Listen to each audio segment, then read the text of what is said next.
मौका मिलल बा भतार सखी रे परतावे सोरा हुसिना Presented by Atom Music. मौका मिलल बा भतार सखी रे जब से भइल हमर गमना नसले बान बिछावना एकर बात पसंद ना पड़े बुझे ना बुधिया बना जब से भइल हमर गमना नसले बान बिछावना एकर बात पसंद ना पड़े बुझे ना बात बुधिया बना सत नहीं जारी हम बहारी तनहतावे चलिया मौका मिलल बा भतार सखी रे परतावे सोरा हुसिना मौका मिलल बा भतार सखी रे परतावे सोरा हुसिना मौका मिलल बा भतार सखी रे परतावे सोरा हुसिना Presented by Atom Music. बाजा में धोके हम के तुम झोंक छोरी कबहू न खोले मुआना चोली के डोरी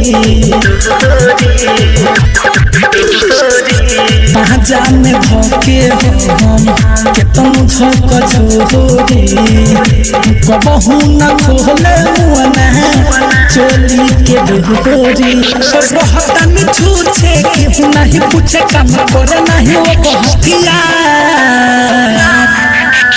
मौका मिलल बा भतार सखी रे परतावे सोरा हुसिना मौका मिलल बा भतार सखी रे परतावे सोरा हुसिना मौका मिलल बा भतार सखी रे परतावे सोरा हुसिना सिद्धि डिजिटल रिकॉर्डिंग स्टूडियो राहुल के हाथ से पाँव में पेन छागल सतेंदर सोमरिया भइल बपागल राहुल के हाथ से पाँव में पेन छागल सतेंदर सोमरिया भइल बपागल बबलू हमार रहता बीमार करता अमिताभ से प्यार मौका मिलल बा भतार सखी रे परतावे सोरा हुसिना मौका मिलल बा भतार सखी रे परतावे सोरा हुसिना जब से भइल हमर गमना नसले बान बिछावना एकर बात पसंद ना पड़े बुझे ना बुधिया बना जब से भइल हमर गमना नसले बान बिछावना एकर बात पसंद ना पड़े बुझे ना बात बुधिया बना